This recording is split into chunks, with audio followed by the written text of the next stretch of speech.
सभा में उपस्थित सभी मित्रों का बहुत बहुत स्वागत, अभिनंदन।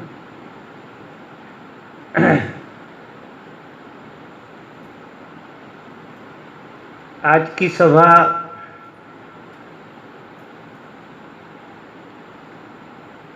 आज दशहरे का दिन है और बड़ा अच्छा दिन। कहते ऐसा है कि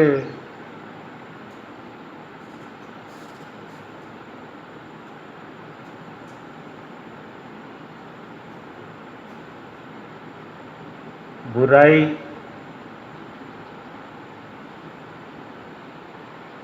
हार गई अच्छाई से, अच्छाई की जीत हुई और बुराई हार गई, ऐसा कहते हैं। लेकिन जैसा ओशो कहते हैं वो कुछ अलग ढंग से कहते हैं। उनका कहना है कि बुराई को ठीक से देख लिया, ठीक से, क्योंकि लड़ाई वाला काम तो था ही नहीं, लड़ाई तो कहीं है ही नहीं, क्योंकि ये सारी चीज आंतरिक है और बाहर जो घटनाएं घटी वो सिंबॉलिक है। बहुत गहरे में राम और रावण सब हमारे अंदर मौजूद हैं। बाहर इस जगत में कुछ भी ऐसा नहीं है जो आपके भीतर नहीं। पूरा इतिहास, क्योंकि तुम एक ब्रह्मांड हो, तुम छोटी मोटी चीज नहीं हो। ऐसा कहते हैं कि एक आदमी का अगर एक्सप्लोजन कर दिया जाए तो ये पूरा ब्रह्मांड खड़ा हो जाएगा। एक आदमी का, जब से ये सृष्टि बनी है तब से आज तक का जो भी प्रकट रूप है वो एक आदमी के एक्सप्लोजन से सब प्रकट हो जाएगा।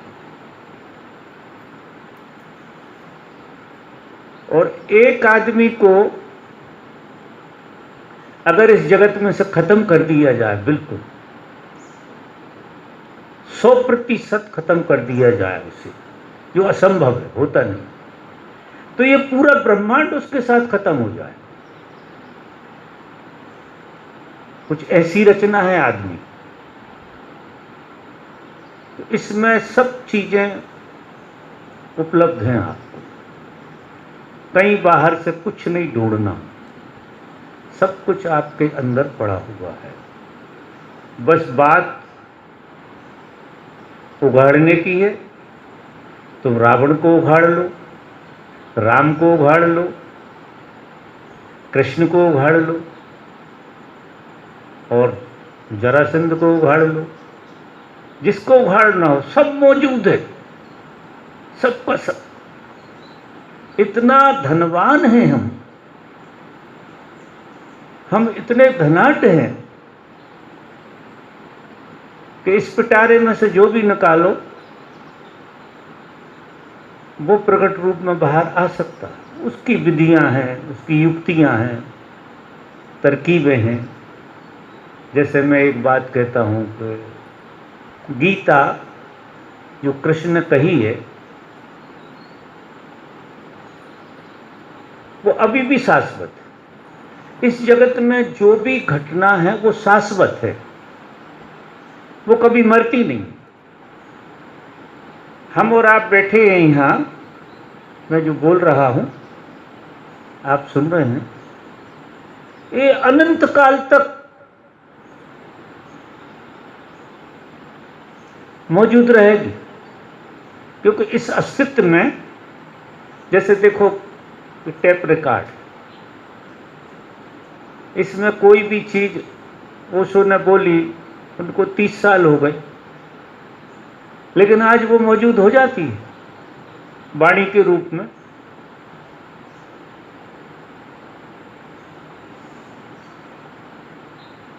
अगर चेतना के लेवल को बदला जाए, चेतना का लेवल बहुत हाई चला जाए, तो ओशो अभी के अभी आपके समक्ष होंगे, लेकिन उन्हें देखा जाता है हाई लेवल से। चेतना अगर आपकी हाई लेवल में चली गई, जिस लेवल में कृष्ण इस वक्त मौजूद है, अगर उस लेवल में चली गई तो तुम कृष्ण की महाभारत गीता को होते हुए देख सकते हो। ये जब आपकी चेतना बहुत विराट रूप लेगी, जब कभी खुलेंगे आप, तो आप देखेंगे कि कृष्ण की गीता भी गाई जा रही है, और राम और रावण का खेल भी हो रहा, और ये भी हो रहा, और वो भी हो रहा। कोई भी चीज ऐसी नहीं है जो इस जगत में खोती हो। इसलिए हमको इस जगत में कुछ ऐसा लिखना चाहिए जो अगली पीढ़ी कभी खोल कर पन्ना देखे तो उसको, जैसे हम गीता को खोल के देखते हैं तो मजा आता है।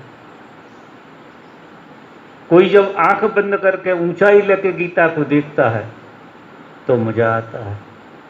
तो हम भी कुछ जीवन को इस तरह से जिएं कि कुछ लिख ना जाए ऐसा जो दूसरों के काम में ना आए। हम कुछ ऐसा बोलें, हम कुछ ऐसा जिएं, हम कुछ ऐसे विचार करें जो भविष्य में किसी के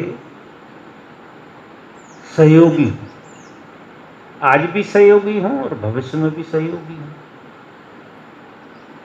तो फिर सारी जवाबदारी आपके ऊपर आती है। आप बने इसलिए हैं कि आप जोड़ के ना उघाड़ें, आप ज्यों का त्यों उघाड़ें। जैसे कृष्ण हैं, जैसे महावीर हैं, जैसे ओशो हैं, वैसे ही उघाड़ दो। चेतना को उस लेवल पे ले जाओ कि वो वैसे के वैसे उघड़ जाए, तो फिर बात पते की हो गई, बहुत पते की। और आपने कभी तोड़ मड़ोड़ कर दिया, शाश्वत सब रहता है, क्योंकि जो भी आप उघाड़ जाओगे वो शाश्वत हो जाएगा। क्योंकि जिस ऊंचाई से आप उघाड़ोगे तो वो जो कम ऊंचाई है उसमें विकार आ जाते हैं निश्चित ही। तो हमें अपनी चेतना की ऊंचाई ज़्यादा से ज़्यादा बढ़ानी है। उसके लिए हमें बहुत सजग होकर बोलना है, सजग होकर देखना है। तो बुराई को सिर्फ देख लो गौर से, तो बुराई विदा हो जाएगी। आज दशहरे का दिन है, तो ऐसा हम संकल्प लेते हैं कि बुराई के बारे में शायद हम सोचना, क्योंकि सोचना ज़्यादा होता, करना कम होता, और सोचने से भी आपके व्यक्तित्व पे असर तो आता। तुम्हारा सोच तुम्हारे वातावरण को बदलता है। तो सोचने में भी थोड़ा सा, जब ऐसा कुछ अनसन सोच रहे हो तो जरा बोध से खड़े हो जाओ कि ये तरंग बहुत दूर तक काम करे, इसे यही ब्रेक लगा दो। इतने जागरूक होकर थोड़ी जवाबदारी से, तो गलत विचारना बंद हो जाएगा। तो गलत विचारना जिसका बंद हो गया उसका गलत बोलना बंद हो जाएगा। और जिम्मेदारी तुम्हारी है कि तुम अस्तित्व के पन्ने पर कुछ लिखते हो, तुम साधारण आदमी नहीं। परमात्मा ने जो तुम्हें बनाया है, तुम्हें मौका देता है वो अस्तित्व पे तुम भी लिखो इबारत, क्या लिख सकते हो। और तुम जो इबारत लिख जाओगे उसके परिणाम बहुत दिनों तक आते हैं, क्योंकि वो तरंगें बहुत दिनों तक काम करती हैं इस अस्तित्व में। कोई छोटी मोटी घटना नहीं है। आपके भीतर पूरा ब्रह्मांड छुपा हुआ है और आप एक धारणा, पतंजलि जिसे धारणा कहते हैं, और धारणा के बाद फिर ध्यान आता है। तो हम कम से कम अपने भीतर एक धारणा निर्मित करें, शुद्धता, पवित्रता, और उस धारणा से जो मजबूती आएगी उससे ध्यान अपने आप लगेगा। अब आप लोग कोई प्रश्न पूछिए।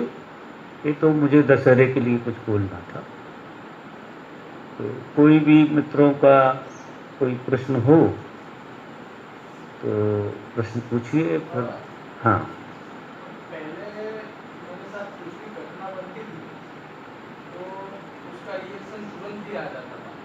जैसे कि कुछ भी हुआ तुरंत उसका रिएक्शन जो नॉर्मल होता है, तो फिर आपने ऐसा करने का बोला तो 2 साल किया, थोड़ा ट्राई किया, तो अभी वो बीच में गैप आना शुरू हो गया। तुरंत उसका रिएक्शन नहीं है, मतलब थोड़ा गैप। और गैप बड़ी बात है, गैप से चीज़ें बदल जाती हैं। तो वो जो गैप 90% तो आ जाता है, लेकिन जो कई बार ऐसा होता है कि कुछ हुआ और तुरंत ही मतलब वो याद ही नहीं आया, वो गैप हमेशा याद रहेगा। वो आते हैं पुरानी, थोड़ा सा समय लगेगा, लेकिन तुम अपनी जगह पर कायम रहो, देखते रहो और ध्यान करते रहो, तो वो गैप बड़ा हो जाएगा। चीज़ें इतनी दूर दिखने लगेंगी जैसे है ही नहीं, ऐसा हो जाता है, क्योंकि सारी माया गैप की है। हमारी परेशानी जीवन की यही है कि हम हर घटना के साथ चिपक जाते हैं। अब जब चिपक जाते हैं, आप आईने में अगर चिपका लो अपना चेहरा तो वो भी नहीं दिखेगा, आप नहीं देख पाओगे। अगर बिल्कुल चेहरे को इतना चिपका लो, इतना चिपका लो कि आईने के साथ बिल्कुल जोड़ लो, तो आप अपने चेहरे को भी नहीं देख सकते। अगर आपको चेहरा देखना तो थोड़ा गैप रखना पड़े, तो स्पष्टता समझ में आएगी।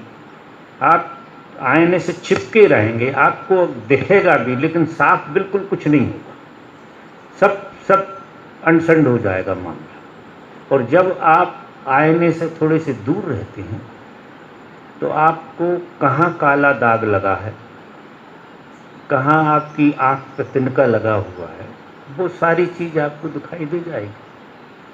और जब वो दिखाई दे जाएगी तो उसका आयोजन हो जाएगा। और साक्षी जो देखता है उसमें तो आयोजन की जरूरत होती नहीं, वो तो देखना ही निदान है। बड़ी विडंबना ये है कि बुरा करने के लिए, आपको उपद्रव करने के लिए बड़ा श्रम करना पड़ता है, बहुत भारी मेहनत करते हो। उसके लिए ज़्यादा रोटी भी खाना पड़ेगी और भी चीज़ें खाना पड़ेंगी, ऊर्जा चाहिए बुरा करने के लिए, बुरा सोचने के लिए। लेकिन बुराई से हटने के लिए सिर्फ देखने की ज़रूरत है, उससे कुश्ती लड़ने की बिल्कुल ज़रूरत नहीं। किसी भी चीज़ से मुक्त होना है तो बड़ा सरलतम उपाय है देखना। देखते ही विदा होती है चीज़, क्योंकि इस जगत में जिसे तुम गलत कहते हो, जिसे आप लोग भाषा में गलत कहते हैं, जो आपके लिए गलत है, उसका अस्तित्व नहीं है, उसका अस्तित्व नहीं है, वो सच नहीं, वो है भ्रमणा। जिसे तुम गलत कहते हो वो भ्रमणा होती है, गलत होता नहीं। अगर वो गलत था तो देखने से ठीक नहीं हो सकता था, गलत होता ही नहीं है, सिर्फ गलत की हमारी धारणा है। और देखते ही वो धारणा मिट जाती। जैसे रस्सी में सांप देखा, रस्सी में सांप देखा, तो अब रस्सी में सांप देखा, ये भ्रमणा है, तो कोई युक्ति से तो वो खत्म होने वाली नहीं है। डंडा लेके जाओ, ये करो वो करो, उससे तो खत्म नहीं। लालटेन अगर हाथ में है, प्रकाश है, और प्रकाश में जाकर खड़े होकर देख ली तो तुम हंसोगे। अब जितनी तुम्हारी भ्रमणाएं हैं, ये सब ऐसी ही हैं। एक आदमी की भ्रमणा, एक आदमी की तकलीफ मैं सच्ची नहीं मानता। मेरी दृष्टि में इस दुनिया में कोई दुखी नहीं, लेकिन दुखी होने की भ्रमणा बड़ी जबरदस्त पाली जा सकती है। रस्सी में सांप देखे जा सकते हैं। अब तुम पत्नी में विकार देख रहे हो, बेटे में विकार देख रहे हो, पड़ोसी में विकार देख रहे हो, धंधे में विकार देख रहे हो, ये अब ये सब ये है नहीं, कहीं नहीं।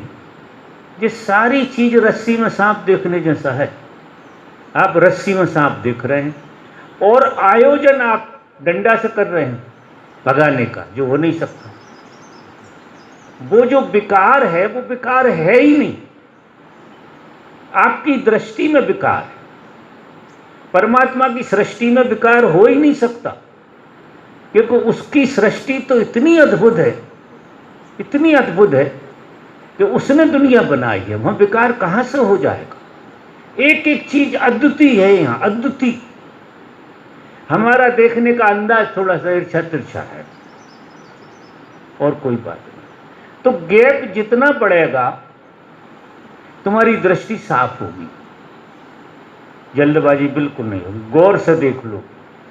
और गौर से देखने में जिस घटना के लिए तुम रो रहे थे, वही घटना तुम्हें हंसी में ले आएगी। तुम हंसोगे कि कहीं कुछ था ही नहीं, ये मेरी मूर्खता थी। उससे क्या हो जाएगा कि तुम्हारा आत्मबल भी बढ़ेगा, तुम्हारी प्रज्ञा भी बढ़ेगी, और सबसे बड़ी बात यह है कि तुम्हारा आनंद बढ़ेगा। क्योंकि आदमी की जैसे जैसे जैसे जैसे देखने की दृष्टि साफ होती जाएगी, उसी अनुपात में उसके जीवन से दुख विदा हो जाएंगे। और दुख विदा हो जाएंगे तो फिर बचेगा क्या? जीने के लिए कुछ तो है ही, वो आनंद बचेगा। आनंद पे पर्दे लगते रहते हैं, मूल में तो आनंद ही होता है, लेकिन पर्दा पड़ जाता है। और पर्दे में चीजें देखोगे तो ऐसा ही होने वाला है। पर्दा हट जाए, अंधेरा हट जाए, तो चीजें बड़ी साफ हैं। तो फिर एक दिन तुम भी कहोगे कि जिस सृष्टा ने इतनी अद्भुत बनाई है, इतनी अद्भुत बनाई है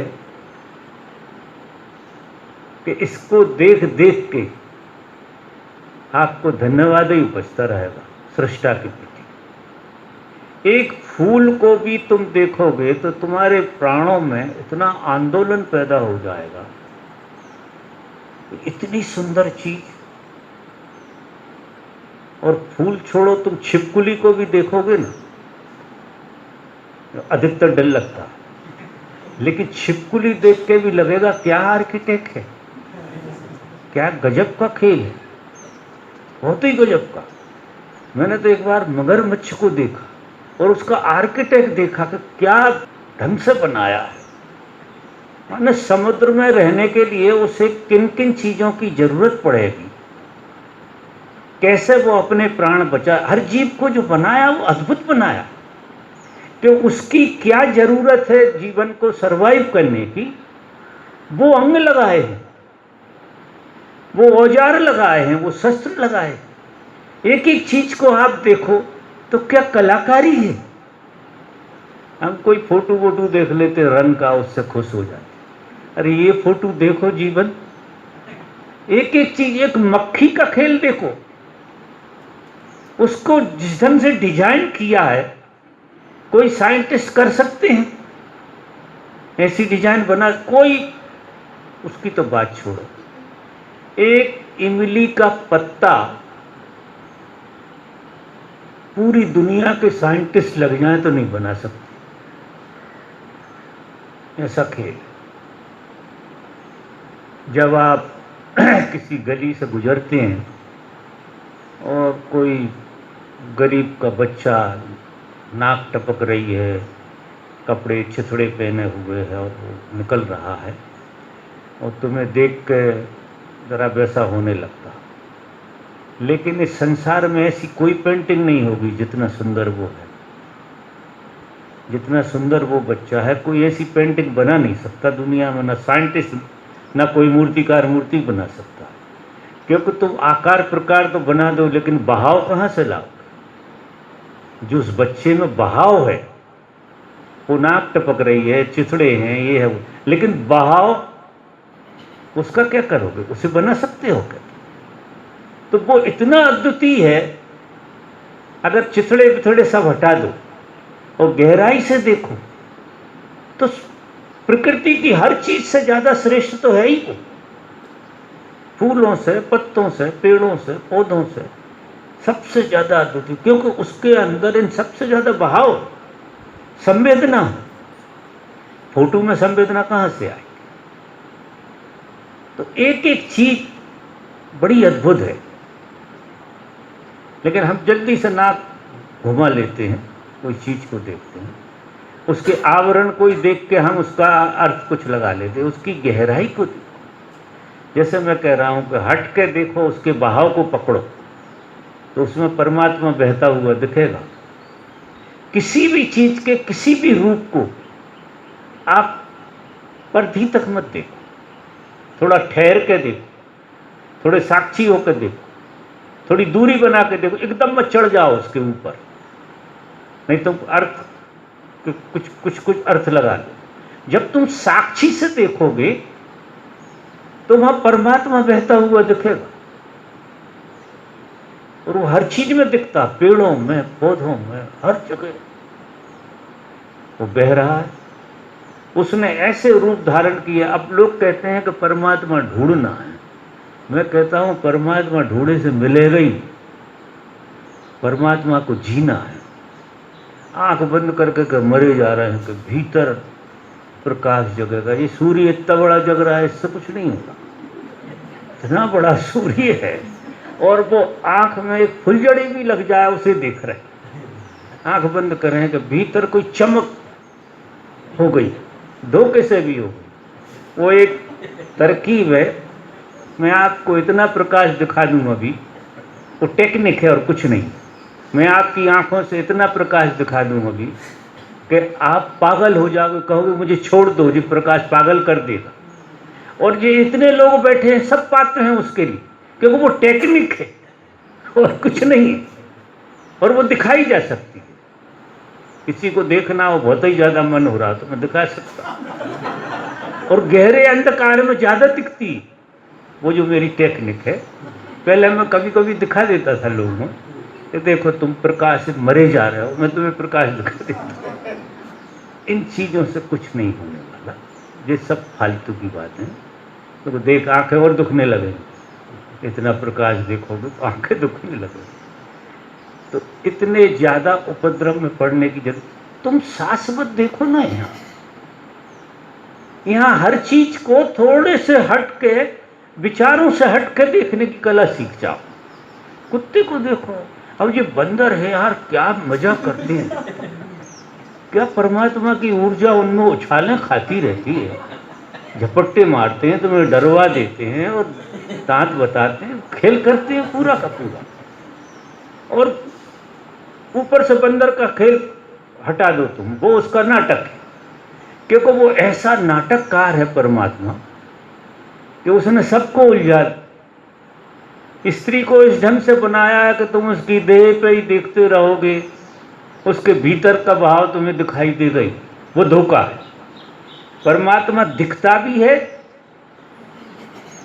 और उसकी माया का खेल कुछ ऐसा है कि वो धोखा भी देता है।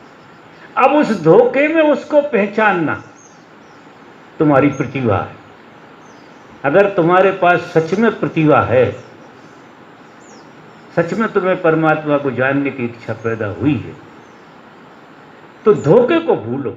धोखा तो रहेगा, क्योंकि धोखा तुम्हारी आंखें, धोखा है नहीं वहां, तुम्हारी आंखों को धोखा खाने की गजब की आदत है। तुम हर जगह धोखा खाते हो, हर जगह धोखा ही खाओगे तुम, और कुछ का कुछ कहोगे तो कोई कुछ बोल रहा, कोई कुछ बोल रहा, कोई कुछ बोल, सब ऐसे बोल रहा है जैसे एक पागल खाने में लोग बोल रहे हैं। ऐसी बातें करते रहते हैं लोग, सब एक दूसरे की यही कहते रहते हैं, ये ऐसा है, वो वैसा है, वो वैसा है, और कोई किसी को देख वेख नहीं रहा। किसी को परवाह नहीं है कि किसी को देखा जाए गौर से। अगर एक आदमी को देख लो, खुद को ही देख लो, तो सब दिखाई दे जाएगा। इसलिए पहली बात तो यह है कि अपने को परमात्मा से कम मानना ही मत। ये घटना ऐसे घटेगी क्योंकि तुमने बीच में ठस गए हो। तुम हो कौन? तुम कोई नहीं हो। तुम सोच रहे होगे कि तुम्हारे माँ बाप ने पैदा किया, ये भ्रमणा है। तुम्हारे माँ बाप का कोई रोल नहीं है उसमें, 1% भी रोल नहीं।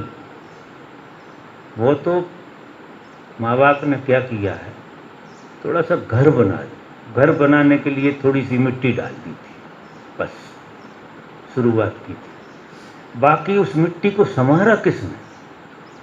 मिट्टी तो खेतों में बहुत पड़ी रहती है, लेकिन बर्तन तो कुम्हार बनाता है, कुम्हार गढ़ता है उस मिट्टी के लिए।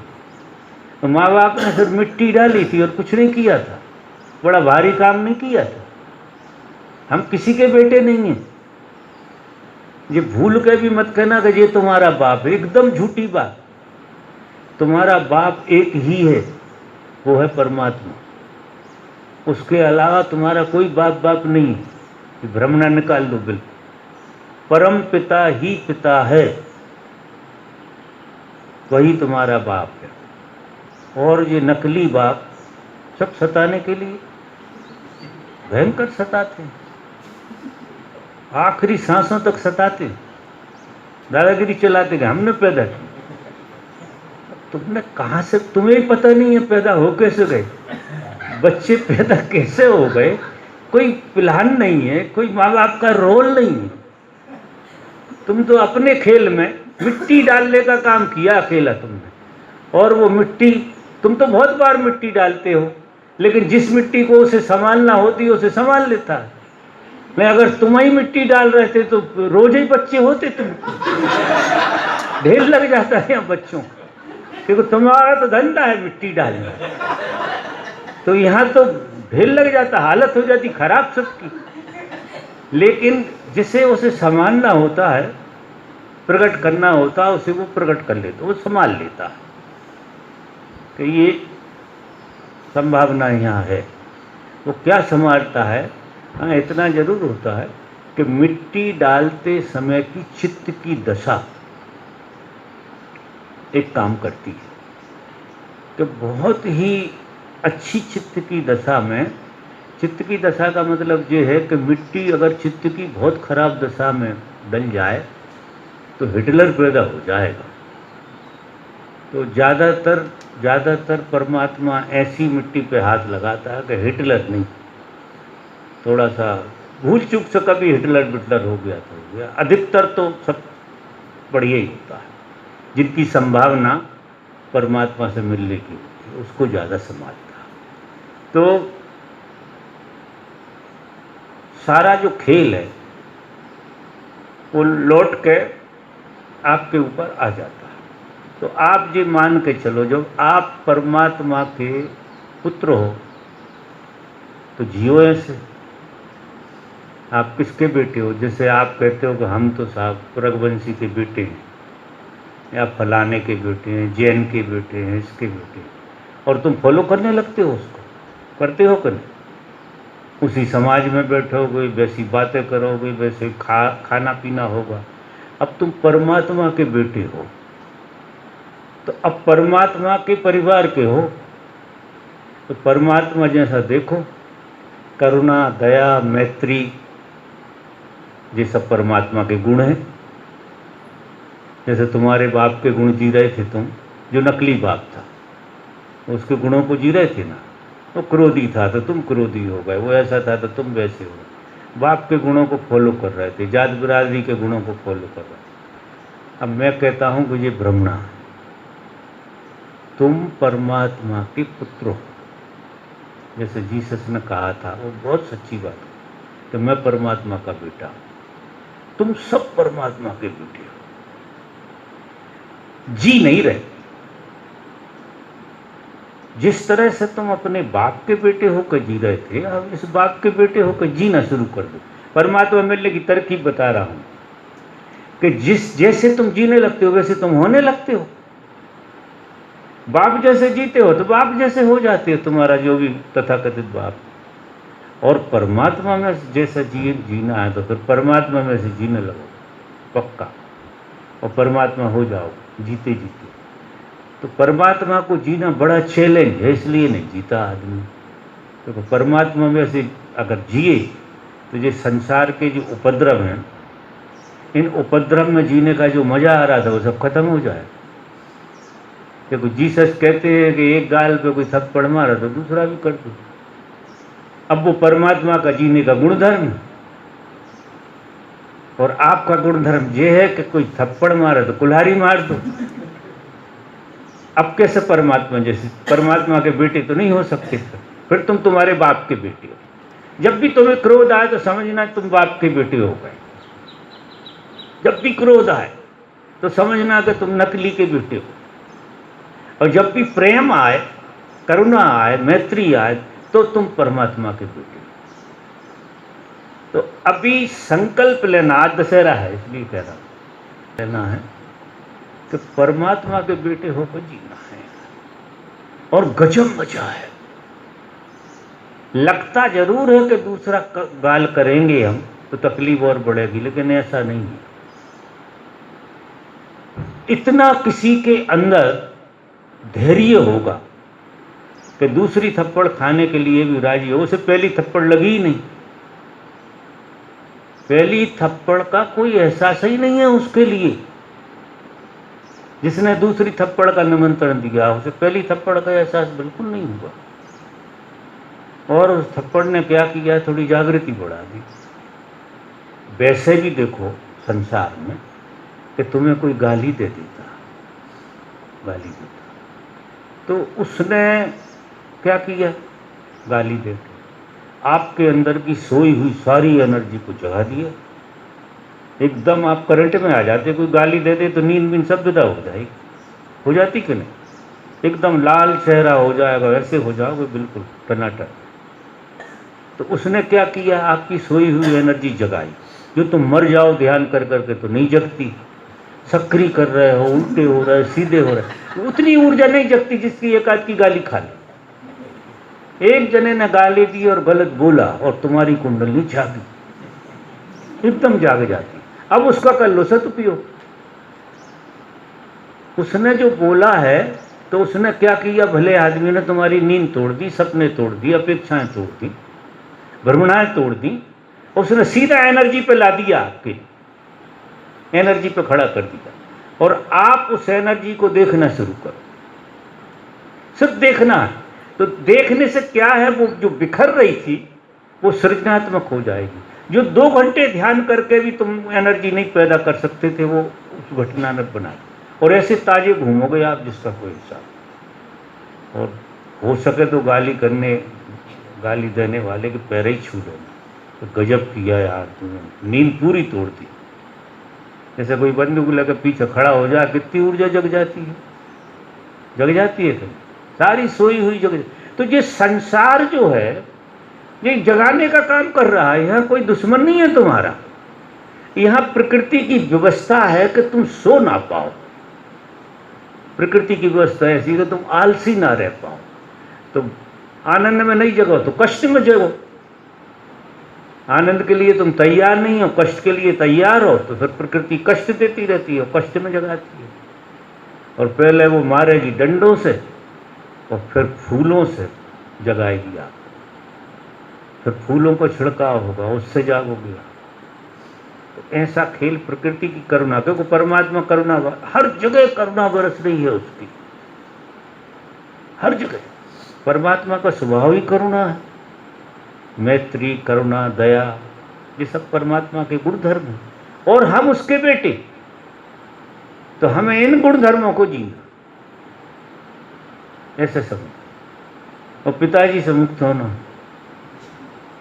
पिताजी का काम पूरा हो, उनसे बिल्कुल मुक्त हो जाना, क्योंकि वो तुम थे नहीं, मान्यता थी, थे नहीं तुम, किसी के बेटे नहीं, वो तो मान्यता मिल गई। तुम अगर जैसे ही पैदा हुए थे मुसलमान के घर में होते तो अल्लाह अल्लाह चिल्लाते, चिल्लाते कि नहीं, और मुसलमानों के लिए मरने मिटने तैयार हो जाते, क्योंकि वो तुम्हारा असली बाप तो था नहीं, ना वो था, ना मुसलमान है असली, ना हिंदू है असली, वो तो जो लपेटे में आ जाता वो असली हो जाता, ऐसे समझिए। और तीसरे के घर में रख देते तो कुछ और चिल्लाने लगते। अब असली बाप कैसे कहो, बहुत सारे लोगों के असली बाप का पता लगता कहाँ है, वो तो जो पालता है वही असली, पाल रहा है तो अपन मान लेते हैं कि असली, ऐसा ही होता है। तो असली तो कोई है ही नहीं, इस झगड़े में भी ज़्यादा मत पड़ना, असली कोई नहीं है, तुम सब नकली बाप के बेटे, ऐसे समझो। और असली बाप जो है वो परमात्मा। तो नकली से अब पिंड छुड़ा लेना। अब पता लग गया, थोड़ा आज पता लग गया है कि बाप कौन है हमारा। अब मैं वही बताने आया कि आपका बाप कौन है, अभी तक यही पता नहीं। तो असली बाप है आपका परमात्मा, और नकली बाप से आपको मुक्त होना, ऐसे समझो। और आपका असली बाप परमात्मा है तो आपके बेटों का भी असली बाप परमात्मा ही है। आप बाप बनने का उपद्रव खत्म है आपके भीतर से। तो जब आपका ही असली बाप नहीं है तो आप किसके बाप असली हो सकते? हो ही नहीं सकते। तो भ्रम नहीं मत पालो कि तुम किसी के बाप हो, और इतनी बीमारी खत्म हो जाए जिसका कोई हिसाब। ये बाप हो कोई जीना बहुत उपद्रव है, बड़ी पीड़ा है कि जो तुम नहीं हो उसे जीना पड़ता है, और झूठ को जीने की तो पीड़ा है, और क्या है। हम झूठ, जो हम हैं नहीं उसको जिएंगे। हमारे दुख का जो मूल कारण है वो ये है कि जो हम हैं नहीं उसे जीते हैं, उसमें आनंद ढूंढते जो मिलेगा नहीं, और जो हम हैं उसका हमें पता नहीं है, और जो पता है वो बिल्कुल झूठा है। किसी ने दे दिया पता, वो मान लिया हमने। तो आज थोड़ा पता लगा, ऐसे समझो आज पता लगा। असली बाप की थोड़ी खबर दे रहा हूं मैं आपको, वो मालिक है असली बाप। तो अभी नकली के चक्कर में ज़्यादा मत पड़ना। असली को जितना ज़्यादा जियोगे नकली विदा होता चला जाए। तो परमात्मा ही तुम्हारा पिता है, परमात्मा ही तुम्हारा बेटा है, परमात्मा ही तुम्हारी पत्नी है, परमात्मा ही तुम्हारा सब कुछ है। तुम्हें माता च पिता तुम्हें, तुम्हें बंधु च सखा तुम्हें, तुम्हें विद्या च ध्रुवणम तुम्हें सर्वम मम देव देव। बस हाथ जोड़ो, समर्पण करो कि तू ही है सब कुछ। अब वे गुण आना शुरू हो जाए, क्योंकि हम जिसको जीते हैं उसके गुण हम में आने लगते हैं। ये नियम है, लेकिन शुरुआत आपको करनी पड़ेगी। शुरुआत आप करोगे, परिणाम आएंगे, और जीवन में धन्यता और आनंद की बेला आएगी। साक्षी का मतलब समझे, गैप का। और जो हमारे साथ मतलब हो रहा है वो कुछ अच्छा है बुरा नहीं होता है, वो दिखने की भी दोनों ही चीजें भ्रमणा है। अच्छा भी तुम्हारे साथ, अब जो पेड़ है इसको बिल्कुल पता नहीं होता कि इसके साथ अच्छा हो रहा है और बुरा हो रहा है, उसका आनंद लो। अच्छा हो रहा बुरा हो रहा, ये परिभाषा मिटाओ, लेकिन हो रहा है वो तो बड़ा मजेदार चीज हो रही। हो रहा है वही तो जीवन है, जो हो रहा। तो जो हो रहा है वो सत्य है, और उसकी परिभाषा गलत। ना अच्छा है ना बुरा है। किसी ने गाली दी तो ना उसे अच्छा कहो ना बुरा कहो, लेकिन जो हो रही है घटना, जो घटना हो रही है उस घटना को बहुत मस्ती से जियो। और उसका रिएक्शन पूरा हमारे हाथ में है। क्या? उसका रिएक्शन पूरा नहीं, रिएक्शन जैसी चीज तो नासमझी के कारण होती है। रिएक्शन कहाँ से रहा फिर? जब हमने चीज को, जब हमने देख लिया कि रस्सी में सांप नहीं है तो रिएक्शन बचा थे। जब तक आप भयभीत थे, भय यानी रिएक्शन, तब तक आपको पता नहीं था कि रस्सी में सांप है। आपको लग रहा था कि सांप ही रस्सी नहीं है। और जब देख लिया तो सांप गायब हो गया और रस्सी रह गई, तो रस्सी से काय का रिएक्शन होगा? फिर रिएक्शन होगा किस मूवमेंट की बात है, वो मूवमेंट चली जाए फिर वो मूवमेंट जो है, वो मूवमेंट है, उसी मूवमेंट को ही तो हमें साक्षी भाव से देख लेना। आएगा वो झटका मारेगा, लेकिन जैसे ही तुम खड़े हो गए वो विदा हो जाएगा। शुरू शुरू में थोड़ी देर रुकेगा, लेकिन बाद में तो उठते ही विदा हो जाए, और गजब का मजा आता है। ये सब चीजें आना चाहिए। ऐसा नहीं है कि कोई बुद्ध पुरुष बुद्धत्व उपलब्ध हो जाता तो मर जाता, ऐसा नहीं होता, कोई डेड वेड नहीं होता। वो क्या है कि ऊर्जा का सदुपयोग उसमें होने लगता है। उसके लिए भी लोग गलत कहते हैं, सही कहते हैं, उसके पैर छूते हैं, उसकी आरती उतारते हैं। तो जो चीज़ें होती हैं उन चीज़ों को वो ज्यों का त्यों होने देता है। वो ये कहता है कि परमात्मा की मर्जी पूरी हो रही है, यहाँ मेरा कोई रोल नहीं। और वे सारी चीज़ें उसको और जीवंत बनाती चली जाए। वो तो रोज रोज जिंदा होता, रोज रोज बढ़ता है। जब कोई आदमी रियलाइज होता है तो रोज रोज धनी होता, क्योंकि ये मामला ऐसा नहीं है, ये जीवन कुछ ऐसा नहीं है कि आज की कमाई तुम्हारी 3 दिन चलेगी। ये कमाई ऐसी नहीं, ये आज की कमाई दूसरे दिन चलती नहीं। ये धर्म का बड़ा विचित्र खेल है जी। ये तुमको रोज रोज पूंजी मिलती डेली, और उस पूंजी को आप रोज रोज जीते, रोज रोज वो खर्च भी हो जाती है, क्योंकि स्टोर वाला काम है। परमात्मा क्या है कि ना अतीत है ना भविष्य, उधार बिल्कुल नहीं है, संग्रह कर नहीं सकते उसका। परमात्मा का कोई संग्रह नहीं है। कोई बिजली थोड़ी है तुमने बैटरी में भर ली, ऐसा नहीं है। परमात्मा रोज रोज तुम्हारे अंदर पसार करता है, रोज रोज जीता है। कल फिर नए ढंग से जीता है, परसों फिर और नए ढंग से जीता है, और तुम्हें नया बना। इसीलिए तो तुम जीवन से ऊबते नहीं हो। जीवन से ऊब क्यों पैदा नहीं होती, जीने की चाह क्यों बनी रहती? क्योंकि जीवन रोज रोज कुछ नया आयाम लेता है। आपको सिर्फ पता नहीं है। मेरे में और आप में जो भेद है वो इतना है कि मैं इस विज्ञान को समझ गया। जीता मैं भी वैसे ही हूं जैसे तुम जीते हो, कोई मेरे सींग नहीं लग गए। ज्यों का त्यों जीता हूं जैसे तुम जीते हो, लेकिन मैं उस पूरी ऊर्जा को होने देता हूं, उसका सदुपयोग हो जाता है, तो मेरे अंदर और ज्यादा प्रेम बढ़ जाता है। कल मैंने तुम्हें देखा था, उससे ज्यादा मैं प्रेम पूर्वक आज देखता हूं तुम्हें। कल जो बात घटी थी उससे और बढ़िया बात आज घटती है। तो परमात्मा का मतलब है रोज नवीनतम, न इस देह में रहने का। अगर वासनाएं ना रही फिर इस देह में, अगर ये विज्ञान नहीं है तो जीने का मतलब क्या है? इसमें परमात्मा रोज रोज नया होता है, नए खेल करता है, और ऐसा जीवंत बनाए रखता है जिसका कोई हिसाब नहीं। कृपा है उसके बेटे, वो बहुत संभाल कर रखता है। जैसे बाप अपने बच्चे को लॉलीपॉप जे वो दे, ऐसा मिलता रहता है, कुछ ना कुछ खेल चलता रहता है, बड़ा गजब का खेल चलता रहता, ऐसा खेल है। तो ये मत मानो आप कोई बड़ा भारी अंतर होता है, और कुछ परसेंटेज में ये आपको भी होता है, क्योंकि बोध तो आपके पास है। नहीं, मेरी बात आप कैसे मानते? बोध है आपके पास, साक्षी आपके पास है। बिना साक्षी के आप जी ही नहीं सकती, लेकिन उस साक्षी का आपको बोध नहीं होता। लेकिन जी तो साक्षी से ही रहे। जो जीवन रोज का मिलता है आपको, वो साक्षी से मिलता है, और जो उपद्रव है वो आप उसे मिटाने की कोशिश करते हो, उसको जीते नहीं हो, उसका सदुपयोग नहीं कर पाते। लेकिन आपको उपलब्धि तो रोज हो रही।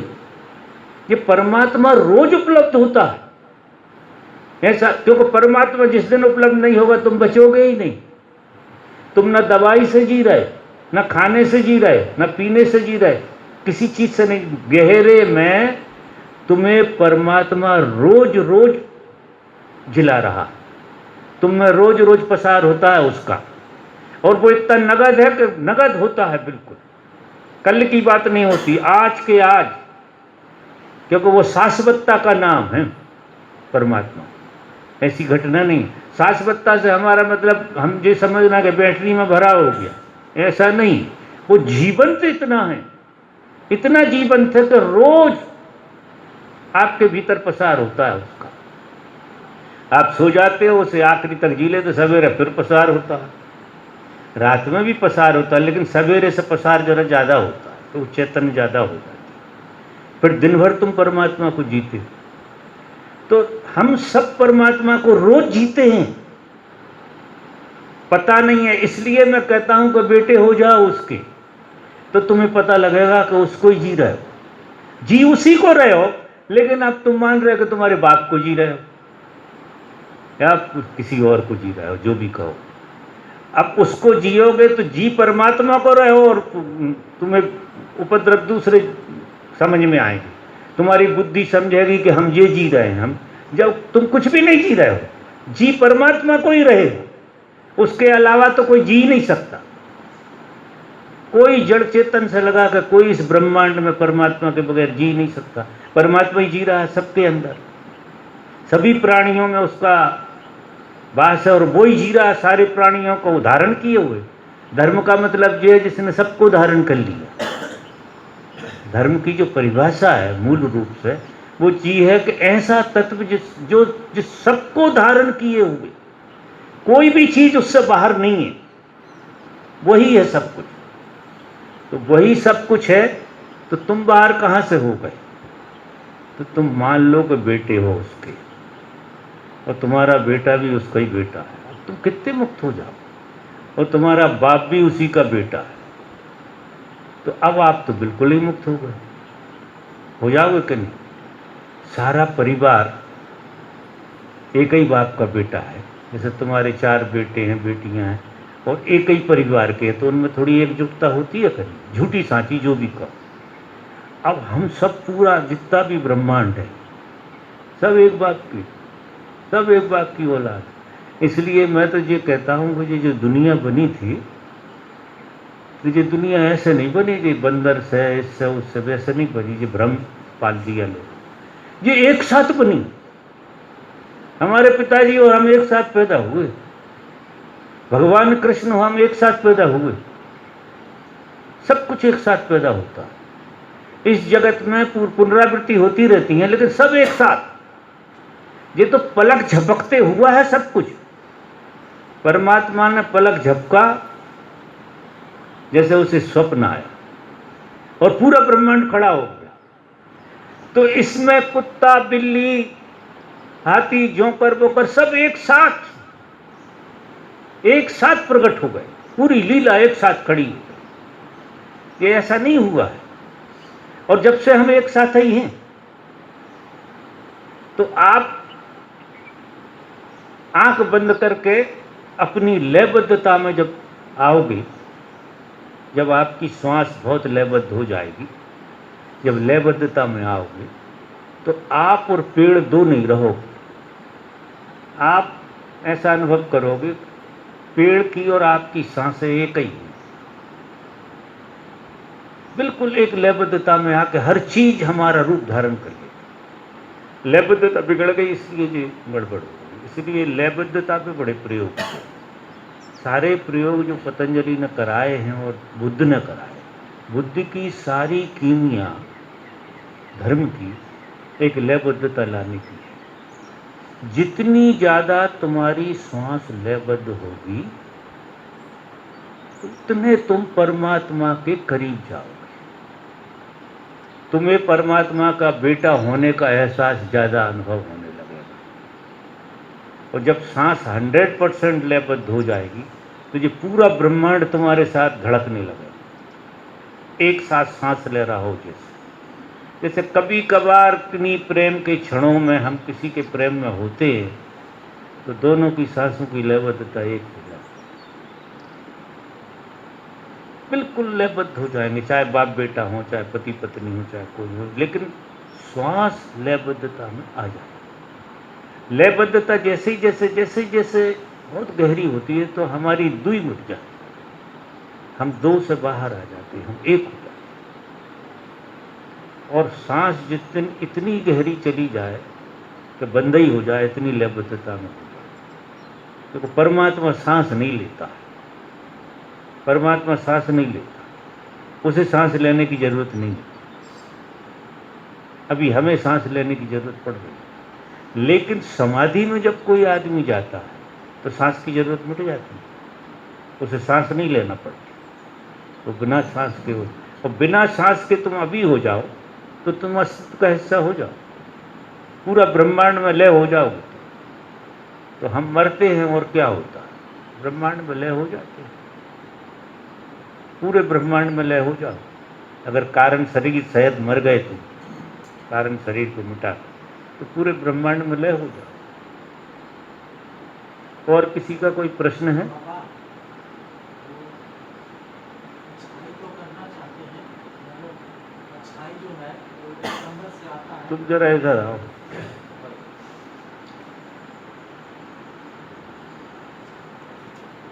अच्छाई तो करना चाहते हैं, हाँ? अच्छा तो करना चाहते हैं, अच्छाई आता अंदर से कि अच्छा बनेगा करके। लेकिन कभी कभी वो होता क्या है कि वो किसी के प्रेजेंटेशन से या किसी के व्यवहार से थोड़ा इफेक्ट करता है उसका। तो जैसे लगता है कि परमात्मा के पुत्र हो जाए, अगर वो दिखता है कि उससे पहले वो खीलें छूटी जाएंगी, सूली पर चढ़ना पड़ेगा, ऐसा लगता है। तो मन में उसके प्रति सूली, सूली देखो, वो सूली नहीं, सूली कहाँ की है? मैं अभी जो प्रयोग बता रहा था कि जब तुम्हारी सांस बंद हो जाए, इतनी लयबद्धता में चले जाओ, सांस बंद होने का नाम है सूली। सूली पे चढ़ गए। कोई फांसी लगाएगा ऐसा नहीं, कोई बंदूक मारेगा, वो सूली पे कुछ नहीं होता उस सूली। असली सूली ये है कि जब साधक साधना करता है, धीरे धीरे धीरे धीरे उसकी श्वास में लयबद्धता आना शुरू होती है। तुमने पहले देखा होगा ऋषि मुनि प्राणों को चढ़ा लेते, सहस्त्रा, सांस बंद हो जाती, और उधर जाके वो एक अनुभव करके आते थे कि वो परमात्मा के साथ एक हो, और फिर सांस उतार लेते। तो इस तरह की सूली नहीं। और डरने की बात तो हमें इसलिए आती है, जो हमें डर लगता है कि हमारे पास समझ की कमी है और हम राग को ज़्यादा जीते हैं। कहीं ना कहीं हमें जीवन से मोह है, जीवन के साथ जैसा जीवन है उल्टा सीधा कुछ भी हो, लेकिन मोह तो है। बहुत बार आपने देखा होगा कि आप ध्यान में झटका खा कर वापस आ जाते, होता होगा, बहुत लोगों में होता है। तो ध्यान करते करते जब श्वास आपकी बंद होती है, ऐसे हो जाती है, आ जाते हो। तो आपको लयबद्धता इतनी साधनी है, इतनी साधनी है कि आपके प्राण ऊर्ध्वगमन में जाकर रुक जाए, सांस न लेना पड़े, ऐसी स्थिति आ जाए, और भय न पकड़े।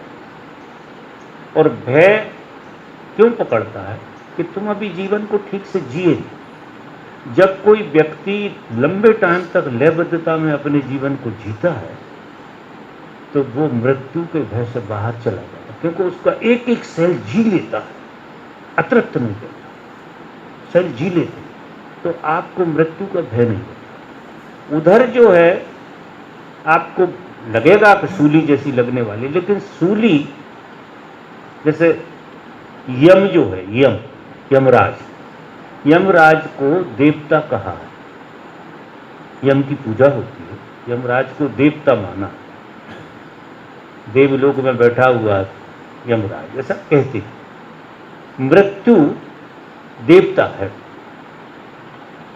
किस चीज का देवता है? परमात्मा के द्वार पे मृत्यु खड़ी है, परमात्मा के द्वार यमराज खड़े हुए हैं। वहां जाते हैं ना अपन, कौन सा तीर्थ है वो,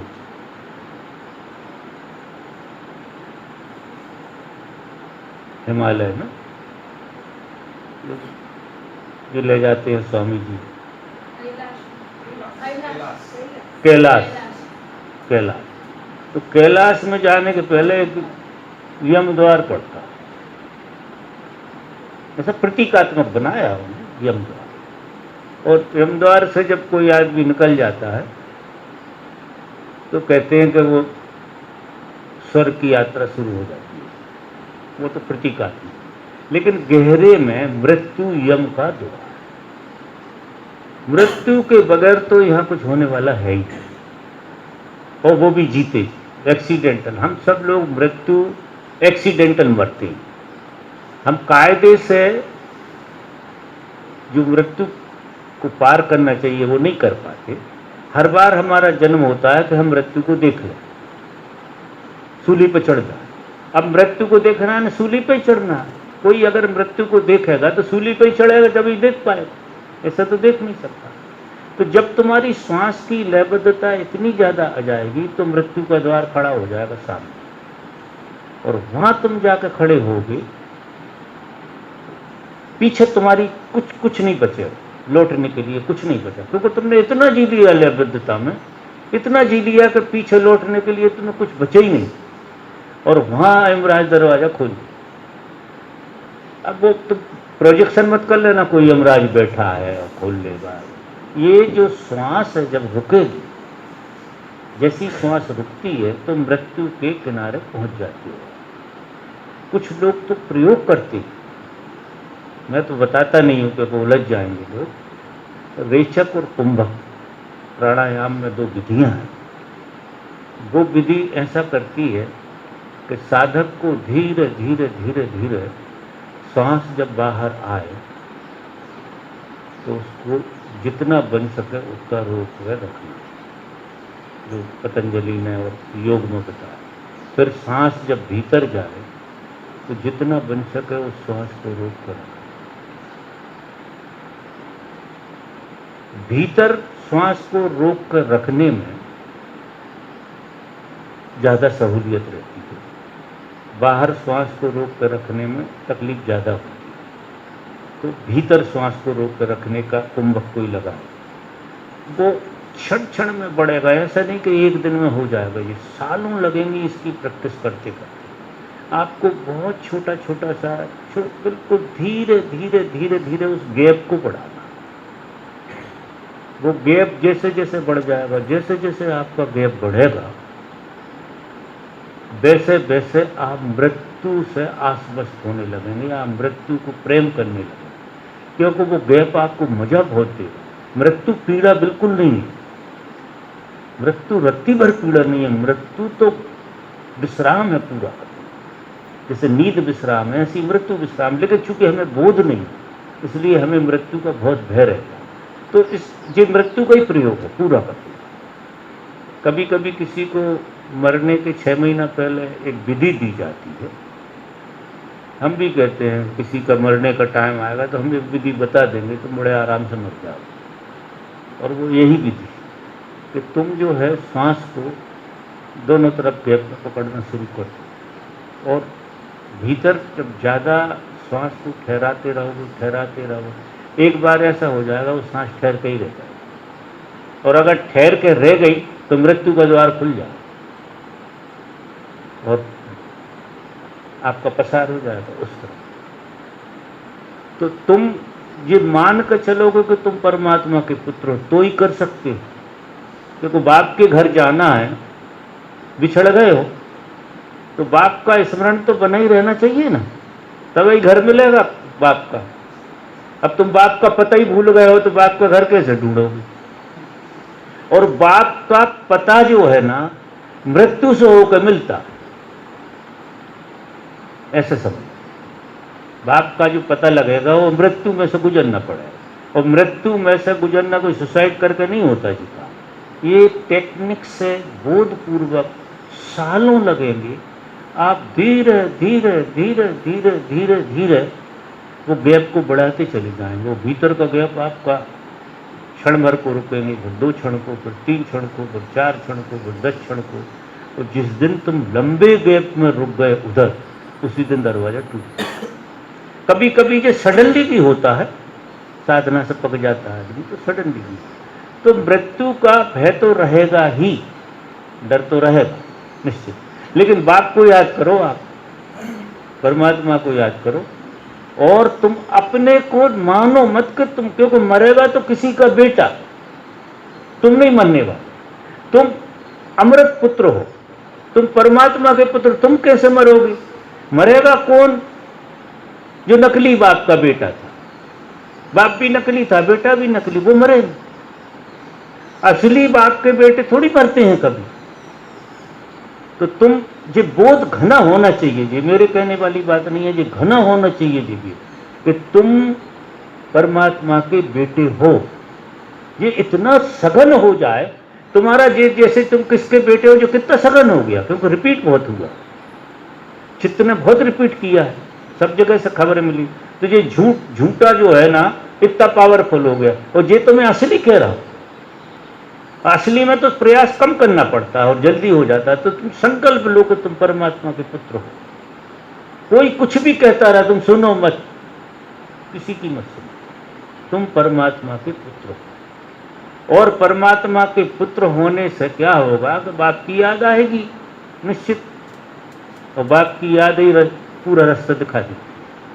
और तरकीब जो मैं बता रहा हूँ, इस तरकीब से आदमी निकलता है। सूली जरूर लगती, सूली ऊपर सोच पिया कि मीरा ने भी यही कहा, जीसस ने, सबने यही कहा। भगवान पूरे लेक्चर में बताते रहे, मैं मृत्यु सिखाता हूँ। वो भ्रमणा है किसी को जो समझे कि वो ध्यान सिखा रहे। ध्यान मृत्यु ही है, ध्यान कुछ नहीं है, मृत्यु का ही खेल है पूरा का पूरा। और जब तक मृत्यु के करीब नहीं गए तो ध्यान तुम्हें लगा ही कहाँ? ध्यान का तुमने प्रैक्टिस की है। जब तुम मृत्यु को क्रॉस करोगे तो मृत्यु और ध्यान एक ही चीज है। अगर ध्यान लगेगा तो मृत्यु हो जाएगी निश्चित, और मृत्यु हो गई तो ध्यान लग जाए, और आपको पिता का रास्ता पता लग जाए। आप उसकी गोद में हो, अब अभी गोद में बैठे हो उसी की। तो ये बाप तो छोड़ छाड़ देता, वो बाप तो गोद में लगे घूम रहा, किसी को पता ही नहीं।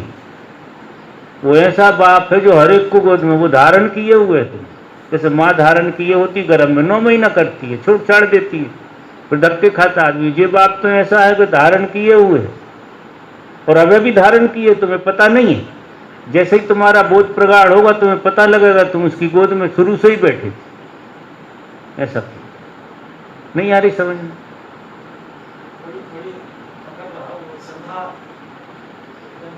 थोड़ी थोड़ी तो आ रही है पकड़ में, थोड़े पे ही भरोसा करो, एकदम थोड़ी आ जाएगी कि मैंने आज ही कही हो, आज ही हो। प्रैक्टिस करना पड़ेगा, और वो गैप बढ़ाना पड़ेगा, जो मैंने कहा दो ही तरफ का गैप, वो प्रयोग चलना चाहिए आदमी को। सांस की पहले तो लयबद्धता सीखो, मतलब झड़प से बाहर नहीं जाना है, बहुत ऐसे जियो जैसे कोई है ही नहीं तुम्हारा, अकेले ही बचे हो, इतनी शांति से सांस को लो, एक लयबद्धता आ जाए।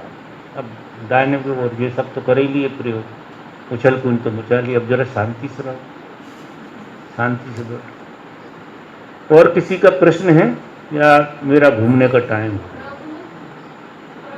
हाँ बोलो बेटा। देखो मैं मौन में जा रहा हूँ आज के बाद, इसलिए खुला है दरबार, तो हाँ जिसको भी हो।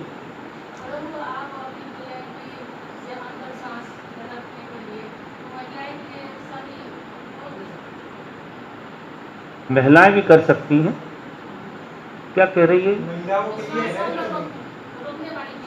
ये श्वास रोकने वाली विधि महिलाओं के लिए है कि नहीं? देखो महिलाओं को वैसे तो मैं ये अंडरस्टैंड प्रयोगों में लगाता नहीं, महिलाओं को तो मैं आशीर्वाद देता हूँ तो प्रेम करना सीख जाए। हाँ गैप वाले प्रयोग तक नहीं जाना उन्हें, लेकिन लयबद्धता में श्वास तो लाना पड़ेगी प्रेम के लिए। प्रेम का मतलब ये है कि हम दूसरे की संवेदना को जीने लगें, हमारी संवेदना दूसरे जीने लगे। प्रेम का मतलब ये होता है हमारे और दूसरे के बीच में एक ब्रिज बन जाए, जो ब्रिज टूटा हुआ, तो उसके लिए महिलाओं को जो है श्वास का प्रयोग वहाँ तक करना है जहाँ उनकी लयबद्धता आ जाए, और जब लयबद्धता उनकी आ जाए तो सेवा से शुरू करें, फिर सेवा में चली जाए। और सेवा और लयबद्धता अगर तुम्हारी आ गई तो तुम्हारा हृदय का केंद्र खुलेगा, और हृदय के केंद्र में तुम इतना प्रेम लिए घूम रहे हो कि सारे संसार को तुम प्रेम से भर सकते हो, और तुम भरे ही रहोगे, खाली नहीं। हर एक स्त्री के अंदर, पुरुष के अंदर इतना ज्ञान है जितना ब्रह्मांड में पड़ा हुआ, स्त्री के अंदर इतना प्रेम है कि पूरा ब्रह्मांड उसमें समा जाए। शंकर जी भी चले जाएंगे उसमें गोता खाते हो। पार्वती जी ने शंकर जी को निगल लिया एक जगह पे, बहुत ही तू बजा रहे थे, उसने निगल लिया। बहुत दिनों तक अंदर पड़े रहे, फिर मुश्किल से छोड़ा था। जब देवता वो करने लगी प्रार्थना मरार्थना, तब उन्होंने कहा अब निकल जाओ। तो स्त्री अद्भुत चीज बनी हुई, सारे संसार में वर्षा हो सकती है उसकी प्रेम की, अगर उसका हृदय खुल जाए। उसका हृदय इतना विराट है कि सारे संसार को संभाले, सब बेटे हो जाएंगे उसके, ऐसी स्थिति। तो आप जो है लयबद्धता का प्रयोग करो, कुंभक का नहीं करना। वो सांस को रोकना नहीं है ऊपर, जो मैंने इन्हें बताया, वो इनका प्रयोग। आप हृदय को छूने वाली बात करो, तो लयबद्धता आएगी तो तुम ऑटोमेटिक, क्योंकि तुम्हारा स्वभाव ऐसा है कि तुम हृदय पे आओ, हृदय खुलेगा तुम्हारा। जितनी लयबद्धता बनेगी उतना तुम्हारा हृदय खुलेगा, और हृदय से प्रेम उमड़ेगा। बुद्धि से प्रेम तो होता ही नहीं। अभी तो औरतें भी बुद्धि से प्रेम करती हैं, जरा देखती हैं सब कुछ ठीक ठाक है कि नहीं, ऐसा चलता रहता है। ठीक है, अब मैं विदा करूंगा, बोलिए।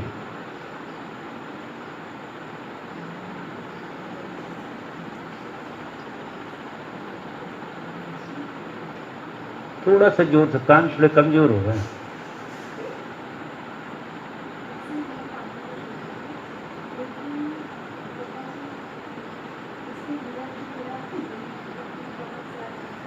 क्या हो जाता है यार? कोई इनकी बात सुनो फिर मुझे बताओ। पहले तुम सुनो, नहीं मेरे 2-3 बार 4 बार हो गए।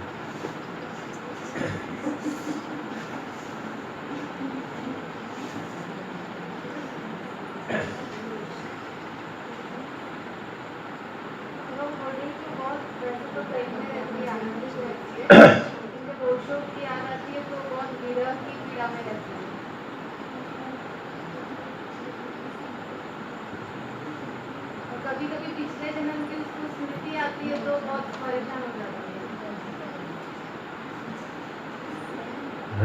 हृदय में हाँ सेंसिटिव ज़्यादा है।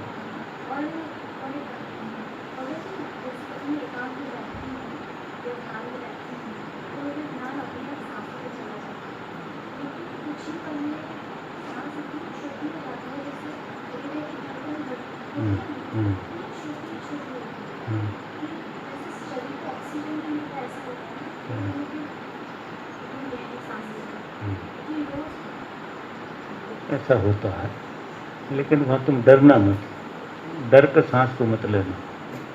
अगर सांस तुम्हारी रुक जाए तो रुक जाना, डरना न बंद हो जाए से अच्छी तो कोई बात ही नहीं।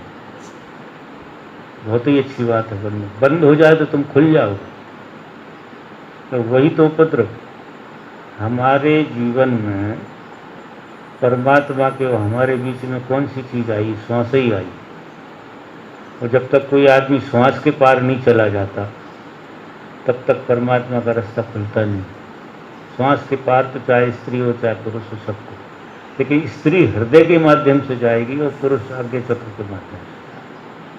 उनके सेंटर अलग अलग है, लेकिन श्वास के बाहर तो जाना ही है। तो श्वास अगर रुकती हो उस वक्त तुम देखो, उस वक्त तुम्हें सिर्फ देखना है, कुछ नहीं करना। ये झटका से श्वास को लेने की आदत जो है वो थोड़ा सा उसके प्रति जागृत है, क्योंकि वो तो तुम यहीं लौटे आते हो, इसी जगह तुम्हें कोई उपद्रव नहीं। तो जरा श्वासें बंद हो जाना, हो सकता है उसके पार कोई और ही लोग हो।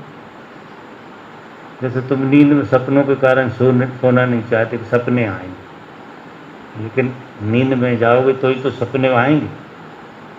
सपनों का एक लोक है, परमात्मा का एक लोक है। वो लोक जब खुलेगा जब तुम श्वास के ऊपर जाओ, बियॉन्ड द ब्रीथिंग। आप जो भी व्यक्ति श्वास के बाहर जाता है वो परमात्मा में प्रवेश करता है, क्योंकि जैसे ही हम पैदा हुए तो श्वास आ, और श्वास हमारे और परमात्मा के बीच में सहयोग भी है और अवरोध भी, क्योंकि श्वास ही हमें उस पार नहीं जाने दे रही। कोई लौटा लाती है इधर इस संसार में।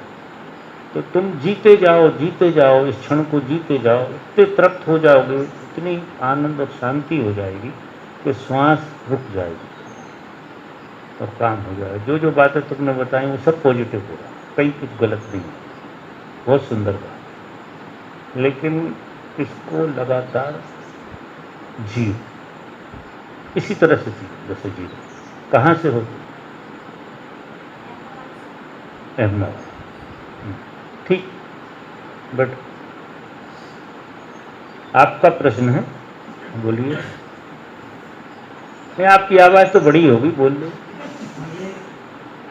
ध्यान करने में मन बहुत बार भटकता है, तो आपके सामने जो भी आता है वो आपका मन उसका आपके सामने में रखेगा तो भजन करिएगा, मुझे मन क्या बोल रही हो?